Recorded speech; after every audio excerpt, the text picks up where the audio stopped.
Hari ini kita masih diberikan kesehatan kekuatan oleh Allah Subhanahu wa taala untuk hadir di sekolah yang kita cintai. Yang saya hormati Bapak Pengawas Bina, Bapak Al-Ghazali ST, SPD, MSc.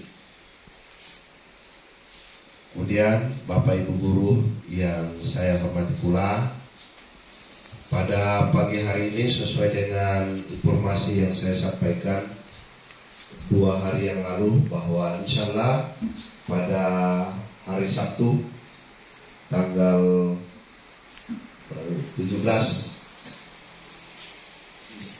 Juni 2023 kita akan melaksanakan sosialisasi IKM atau implementasi kurikulum merdeka yang insya Allah disampaikan oleh Pak Pengawas, itu pengawas bina kita, Bapak Al-Ghazali SPD, ST, MSc, dan beliau sudah hadir di tengah-tengah kita. Mudah-mudahan Bapak Ibu guru bisa menyimak dengan baik apa yang akan disampaikan oleh beliau, karena ini sebagai bekal awal kita untuk memasuki tahun pelajaran 2023-2024.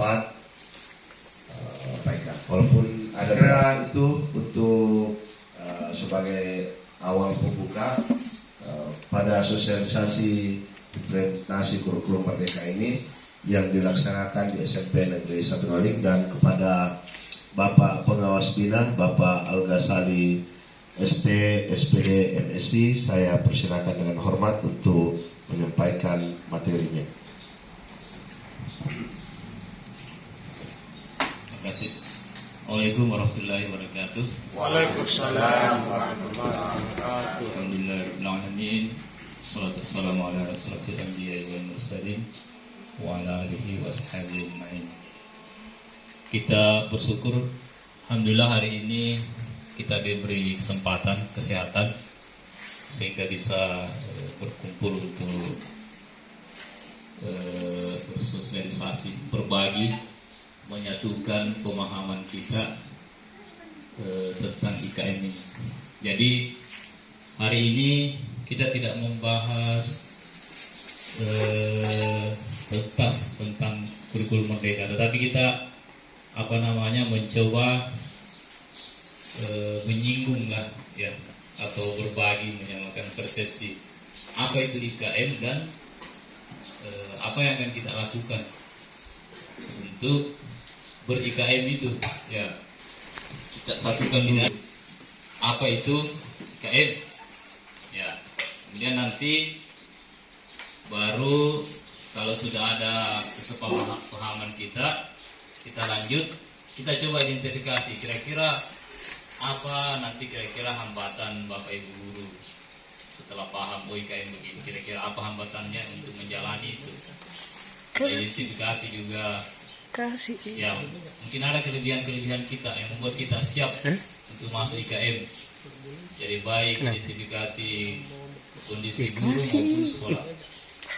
Nanti kalau kita sudah identifikasi apa saja hambatan-hambatan dan apa kekuatan kita untuk masuk IKM, nanti kita lanjut, nanti kita coba identifikasi tahap kesiapan kita bagaimana. Kan nanti kita sudah tahu ini saya hambatan-hambatan saya.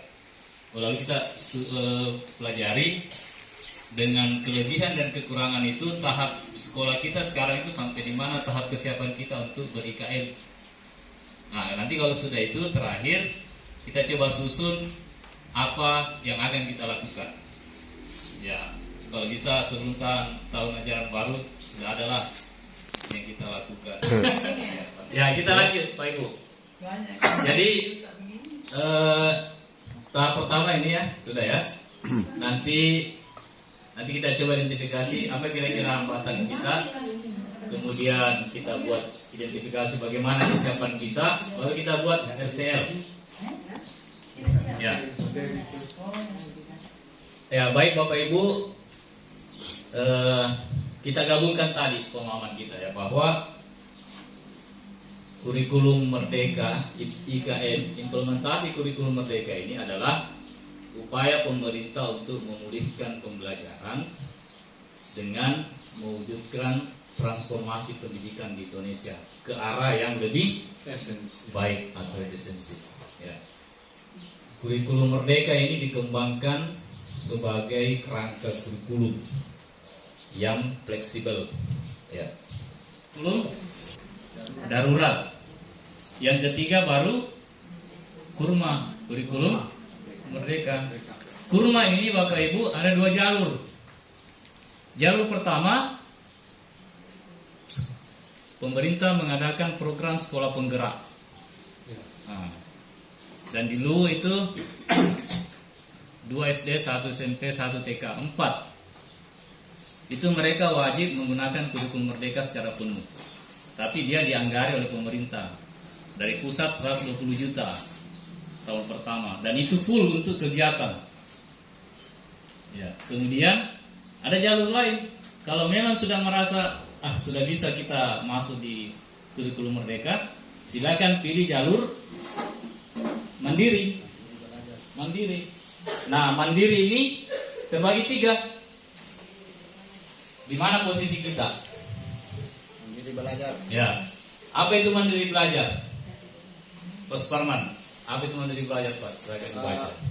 Menerapkan beberapa bagian dan prinsip kurikulum merdeka tanpa mengganti kurikulum satuan pendidikan yang sedang diterapkan.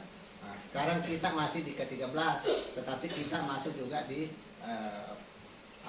Menerapkan sebahagian sebagian prinsip dan prinsip kurikulum merdeka itu, Pak. Ya. Tanpa mengurangi atau tanpa mengganti kurikulum satuan pendidikan yang sedang diterapkan. Jadi kita harus pahami di sini posisi kita. Nanti kita uraikan di mana batasan-batasannya itu. Jangan sampai kita sudah label IKM mandiri belajar tapi tidak ada perubahan nanti. Jelas harus ada perubahan. Jadi nanti kita coba lihat yang mana sih itu prinsip-prinsip kurma ini yang bisa dipakai untuk yang mandiri belajar. Kata kuncinya strukturnya masih ke-13. Berarti nanti kita masih pakai KIKD. Nah, ini kita coba jabarkan nanti. Yang 2 nggak usah dibahas ya. Ya. Bisa juga sebagai Boleh. Mandiri berubah berarti itu sudah mau menerapkan kurikulum merdeka dan semua contoh-contoh yang ada di PNM itu boleh digunakan. Kalau dilihat cocok dengan sekolahnya, kalau ada yang mau diadaptasi, dilakukan adaptasi. Jadi perangkatnya, modulnya, bukunya itu sebenarnya sudah disiapkan contoh lengkap pemerintah. Karena tidak mau menyulitkan sekolah. Tetapi jangan membabi buta, istilahnya kita ATM, ambil, tiru, modifikasi. Ya. Kalau mandiri berbagi itu sekolah yang dia punya style khusus.